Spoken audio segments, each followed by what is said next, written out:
Welcome into another edition of Conversations with Paul Brown. As you can see, we are on the shores of Lake Hartwell, and our guest today is Herb Burnham, and he is the executive director of the Lake Hartwell Association. We're going to talk about that and the lake and its impact to our area. Tell me what it was like growing up in Texas and what was significant about your hometown.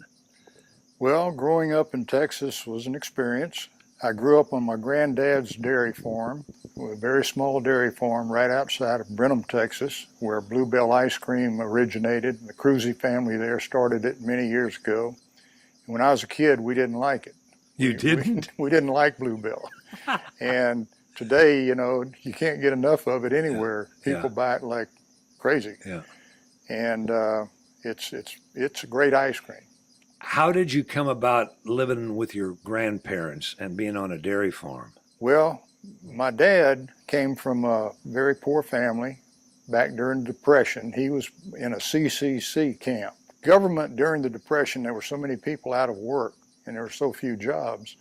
They actually created jobs in Burnham.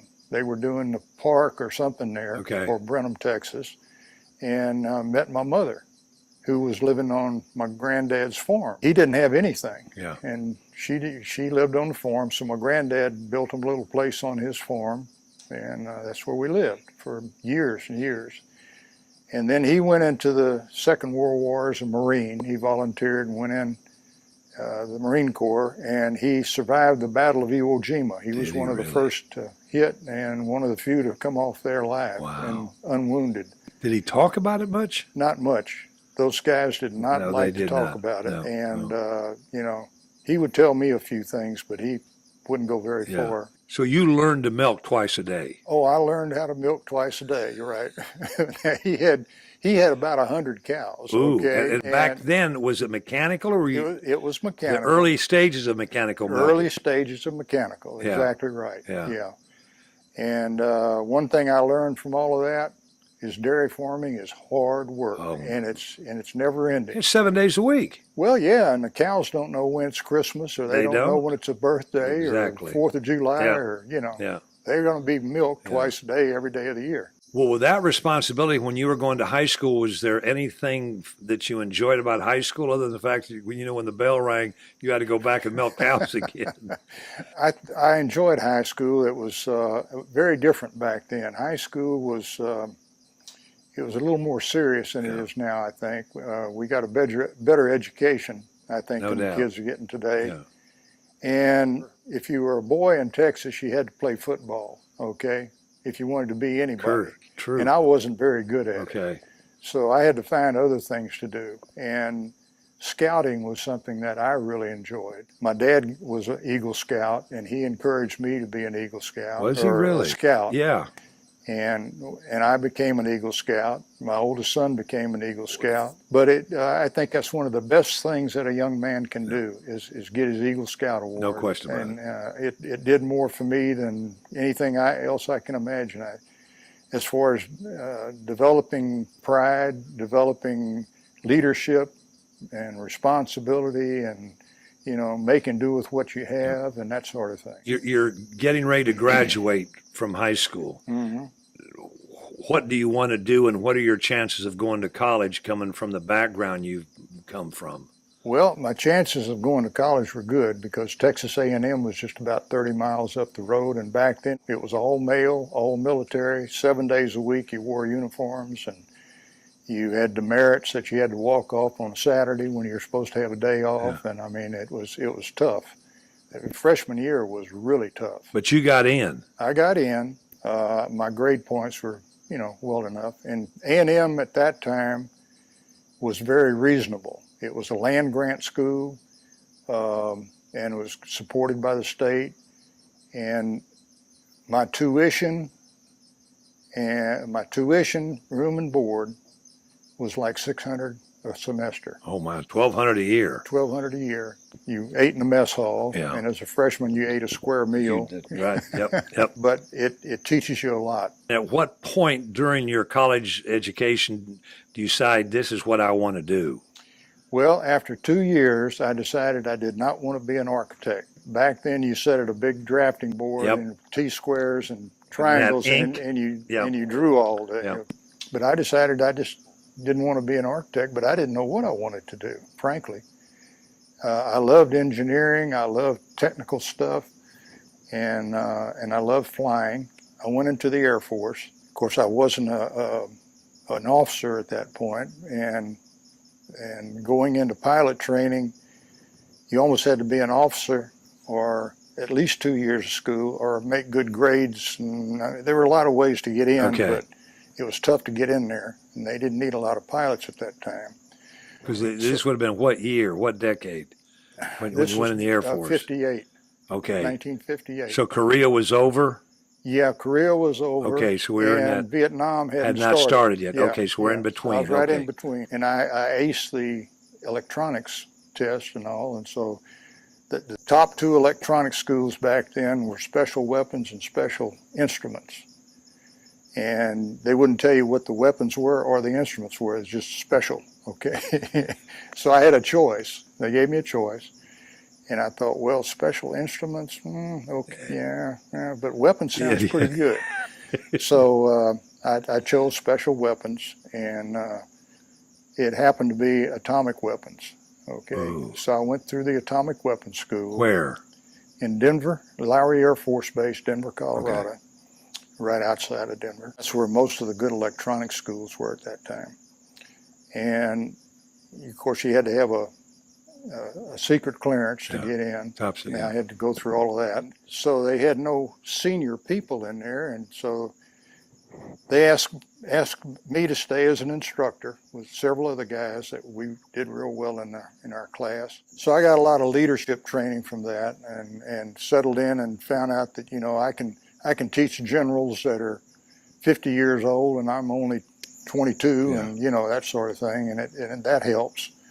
And again, I think the Eagle Scout experience and all of that Texas really A&M, helped, you know. Yep.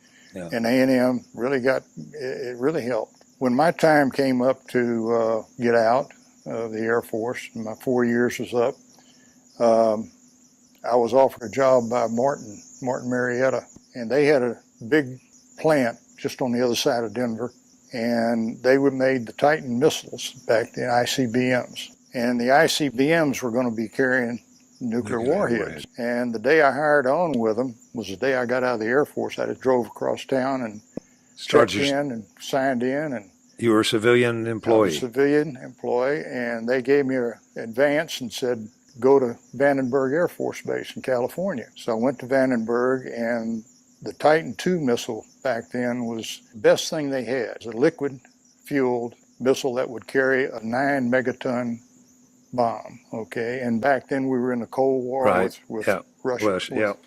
And they put me in charge of the operational manual for the crews. Each one of these Titan missiles set in a silo. There were 18 around Tucson, 18 around Little Rock, and 18 around Wichita, Kansas. They had a 4-man crew. They had 2 officers and 2 enlisted non-commissioned officers, okay? So there's 4 crews of 4, and that crew depended upon one manual to tell them everything they needed to know and what to do, what not to do. And I was put in charge of writing that manual as a tech writer, a technical writer. So that got me a lot of experience and a lot of attention. I went to those different sites around Tucson and Wichita, and we had to do some updates and stuff there and help crews and do a lot of things. And then he called me back to Vandenberg and put me on a top secret mission way out on the peninsula there at Vandenberg, where very few people were allowed to even come close to. Wow. And you can look it up. They declassified it about 2 years ago. What was it? It's called Hexon Satellite, and it was a spy satellite. Okay. And we were in the Cold War with Russia, okay? And from Vandenberg, you can launch due south, and you can do a polar orbit and not fly over land until you get to the Antarctic, okay? So you got a good safe shot. Yeah. This thing was the size of a school bus. So we had to take a Titan II, and we put 5, on each side, we put 5 segments of solid rocket. plus what the Titan II could do on its own. And that's how we put this big thing in orbit. Oh my And stars. they have pictures of it now on the Yeah, internet. You yeah, can get it on the yeah. internet. Hexagon satellite. Wow. And it's really an interesting thing. Now, It is. I wrote the countdown. I had to pull together all the countdown stuff and some other things. But I couldn't even get close to that level on the gantry where they had this satellite. I had a top secret clearance. But you weren't secret. I mean, you weren't cleared enough to get up there. I didn't have a need to know. Okay. Okay. All they wanted me to do was get them up there. And they didn't want me to know what it was, but get us up there. When we come back, we're going to pick up and tell us the rest of your Air Force story.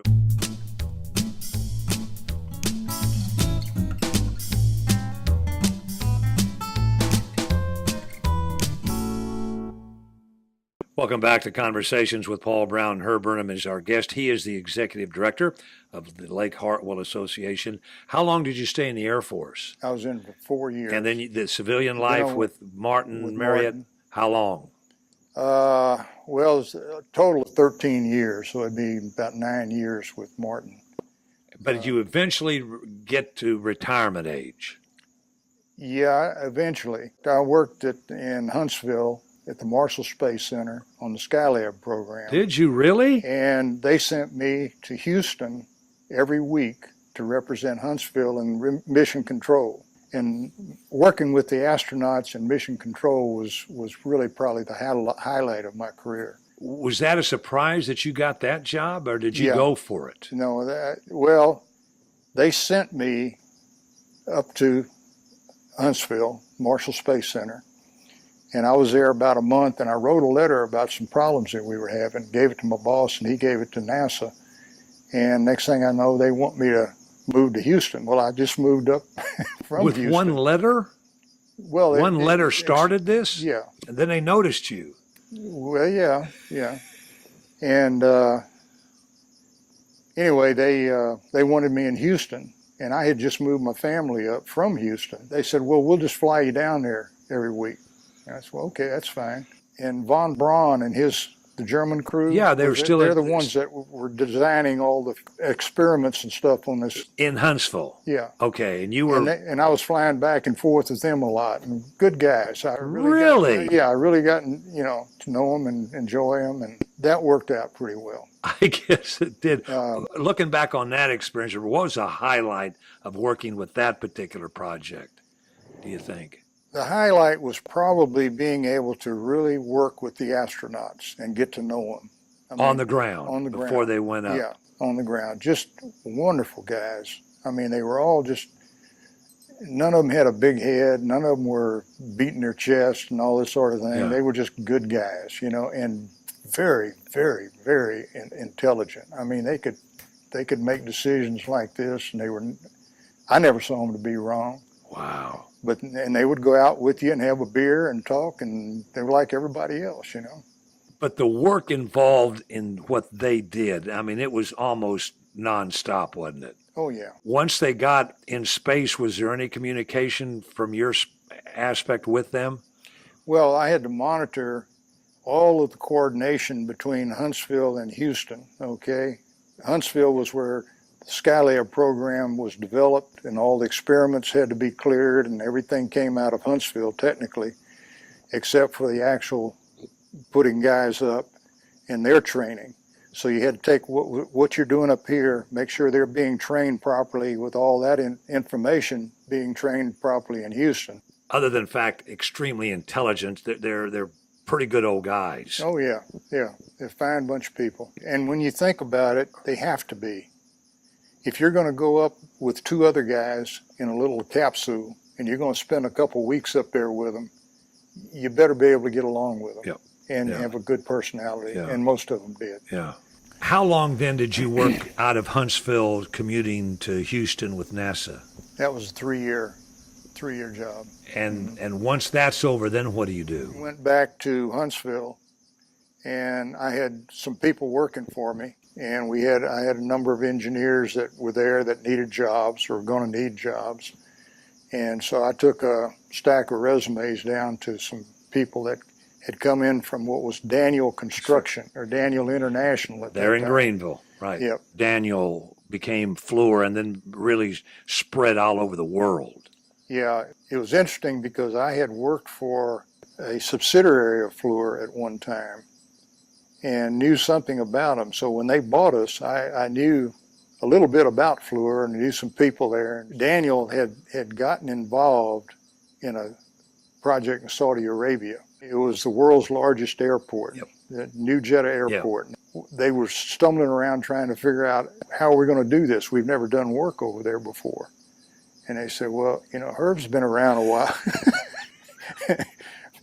Why don't you go over there and take care of getting us started? We were in a joint venture with Ralph M. Parsons to take over the management contract for managing the construction of the world's largest airport. Okay, that's short. Yeah. Make it short. And I'd never been to Saudi Arabia. I couldn't even spell it back then, you know. And the fellow from Ralph M. Parsons was a retired general from Corps of Engineers. And we got our heads together and we put the plan together and, you know, how we're going to manage this thing. And that was interesting. Wasn't there a kind of a small village for everybody that was working on it? Well, see, the Germans were already there doing some work. Germans were just, they would pour 100 yards of concrete knowing that tomorrow they're going to have to jackhammer it out and report, you know, next week. But it wasn't 100 yards. You're talking about 100,000 yards. I mean, you're talking about runways and stuff in the airport. The Saudis just didn't, they couldn't manage it, okay? Couldn't manage the Germans, and the Germans were running all over them. So we had to put a stop to that, and it took a while to get everything kind of organized, and not knowing how to handle Saudi Arabia, it made it real interesting. I learned a lot. When we come back next week, let's pick it up. We'll leave you in Saudi Arabia till next week. When we come back, we'll pick that story up and get you back to Lake Hartwell. Okay. We want to thank you all for tuning in. Herb Burnham has been our guest. He is the executive director for the Lake Hartwell Association. And his stories have just been so interesting. I'm sorry we didn't get into the lake. We'll do that next week. And we want to invite all of you to be back with us next week, same time, for our next edition of Conversations with Paul Brown. Until then, take care, everybody.